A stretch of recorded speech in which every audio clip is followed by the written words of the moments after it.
Hey everybody, I am here to talk to you about my individual creativity project.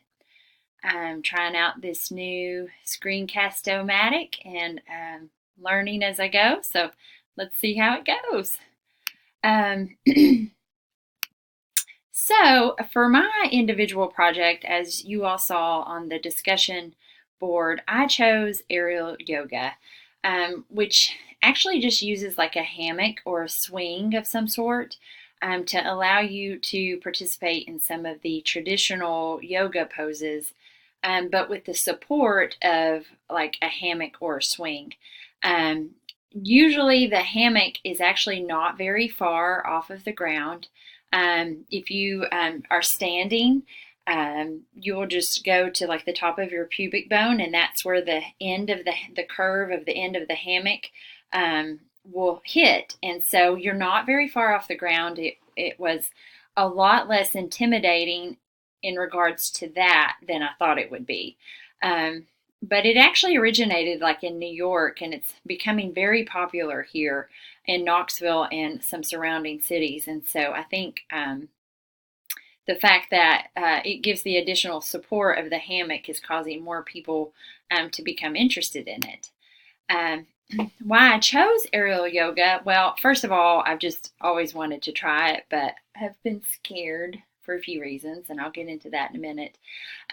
But I was looking forward to the possibility of more movement and stretching. I was looking forward to that feeling of being weightless and being able to stretch because of the support from the hammock. It has psychological benefits. It's good for your emotional system because it clears your mind and helps you relieve stress. It's a mood enhancer. You do have some adrenaline going with aerial yoga because you're participating in some moves that might feel a little risky. And so, with that adrenaline rush, you have these happy hormones that we've read about that are released, like serotonin and endorphins. And I've been reading a lot about how aerial yoga actually can help improve memory, which is interesting. So, why I've never tried yoga before, the aerial yoga, is one reason is I was afraid I'd walk into a classroom of experts and just look ridiculous. So I was intimidated in that way that it would be challenging for me, that I wouldn't be able to get into the positions as quickly, that I would just look ridiculous. I was also afraid I might get hurt from falling. But I ended up going with it. Here we have our Wallace model, our stages of creativity that we've been talking about: the preparation, the incubation, the illumination, and the verification. So I went through all of these stages. For preparation, I began, this was before I decided on aerial yoga. I just started journaling and jotting down some ideas. The other idea I had was I wanted to collect one recipe from different families, a recipe that was meaningful to their specific family. Maybe it had been passed down for years, or it was just their family recipe. And I thought about getting the recipe and maybe even preparing the recipe with this family while they told stories about the background of their family or how this recipe is important to them. My daughter likes to cook, so I thought that would have been fun. However, I still may do that this summer, but I chose to go with aerial yoga because I've always been fascinated with it. So I started looking into the Knoxville area for studios that offer it, and I actually only found two. I chatted with a friend who had been to aerial yoga classes to find out what she found challenging and exciting or relaxing, just to get her perspective from it. And I just started reading about, like, will this type of yoga work for my body? Am I do I have enough upper body strength for this?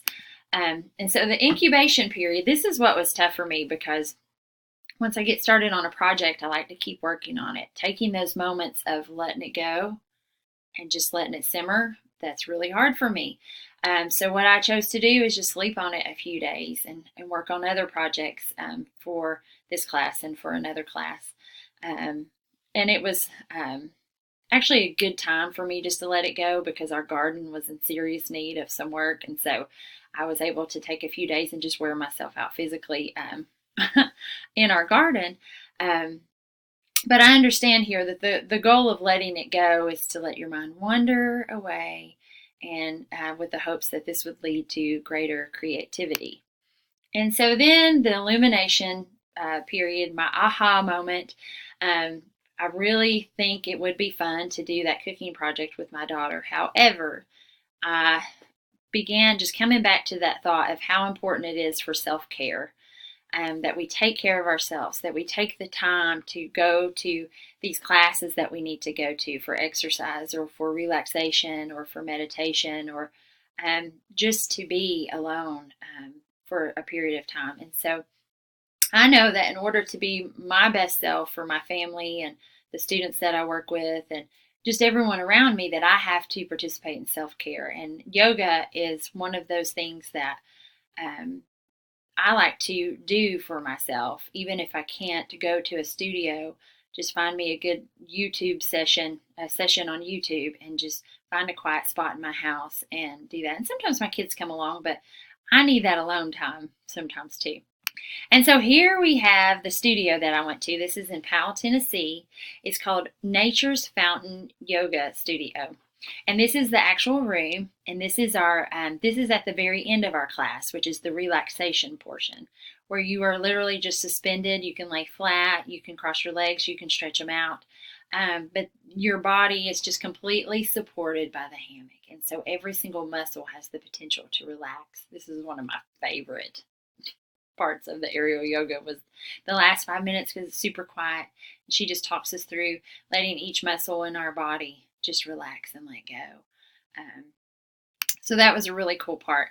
This is a pose that I did called the vampire pose, which you actually stand and you have to get your hammock a certain way, and you stand and then you flip backwards into this pose.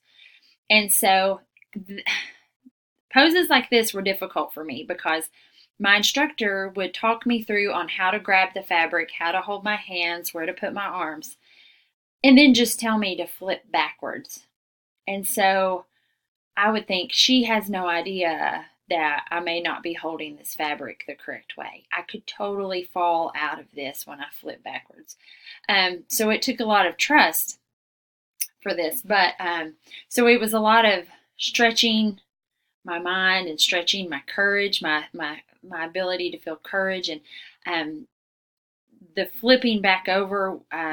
It took parts of my body to do that I don't usually work. I don't usually, when I go running, those are not muscles that I use a lot. And so I was pushing my body to new limits. And the difficult part was just feeling inadequate, watching some of the others in the class just automatically know where to put the fabric, know how to flip back into it. They didn't seem scared. They didn't seem to feel out of place. But I pushed through those and decided to take a risk.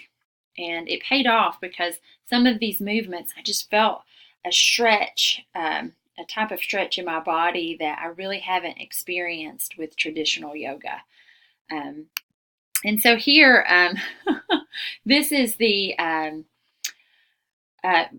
is their inversion pose, and this one was a little bit challenging to get into initially, but once I figured it out, it was one of my favorites. I couldn't stay in this position long because you do have a lot of blood rushing down towards your head, and at times you feel like it's gonna just explode. So I stayed in this position for like 10 seconds at a time. But personally, what did I learn? That it's okay to try something new and outside of my comfort zone, even as adults, even older adults. I learned that I'm able to grow every day. I can still grow mentally and physically and spiritually and in creative ways. The position that I showed you that was my favorite, Savasana, where you're just sitting and relaxing, it provided a type of support that truly allowed me to just relax. And I learned personally that you really have to be intentional with relaxation. There were muscles that were tensed up that the instructor pointed out to me that for some reason wasn't letting go of. And so it was a growing experience for me personally. And professionally, I thought about how adults, when we're trying new things, we need scaffolding just as our students and children do. We need someone there to help guide us, to push us, to help us question, why are we doing this? And what's going to happen next? And what if I do fall? Well, I can get back up and try again. And I learned about, or I reflected on how important it is when we're creating the classrooms and the learning environments that our students are engaged in, that we need to ensure that the atmosphere is safe and nurturing, where kids feel the freedom to explore and take risks and know that it's okay if they fail at something, that they can try again, and to know that there's someone there to be supportive with them through that process if they need support. And that collaboration, I thought about how important collaboration is, because the girl that was in the hammock beside me was more experienced, and I was able to talk with her and say, "Oh, I'm just a little scared. I'm afraid to flip over." And she would say, "Oh, let me tell you, this has got your shoulders, this has got your waist, you're good to go." And she would just help answer some of my questions. Or, one time she looked at me and said, "What are you really afraid of?" And I thought, what am I afraid of? She just posed some of those deeper questions. And just to continue modeling for our students this lifelong love for learning, that we can always grow and learn and expand our experiences to things we've never experienced before. And so, how to increase my creative spirit? Well, I had greater confidence, obviously, after my first session. I became comfortable with my hammock and I was ready to roll. And I got a new perspective. And so when you're in some of these inversion positions, you see yourself in the world from a different angle. And that's a pretty obvious statement, but when you experience it, you see how really you see yourself differently. And so I thought about our students who are at different heights, different levels, maybe crawling on the floor, or maybe they want to hang upside down because they need that type of stretching, and how they experience their classroom environment from different angles. I felt a sense of balance mentally and physically inside this hammock. It was a safe place for me just to relax and rest and let go and stretch and give my body what it needed. And I had less fear. I learned to trust my instructor and to trust those around me. And it allowed me to go into deeper stretching that for me, it's my hips. I always need more stretching with my hips, and it allowed me to experience a whole new level of stretching with that. Here is that cocoon relaxation pose. And so it was a great project. I learned a lot. I reflected a lot. And it was so much fun that I have signed my daughter and I up to go back for sessions in July, trying to get my husband to go to a Try Me class. Because I don't know, it was just truly a moving experience for me. So thanks for listening, and if you can find a studio close by to where you live, I would suggest to take a Try Me class for aerial yoga.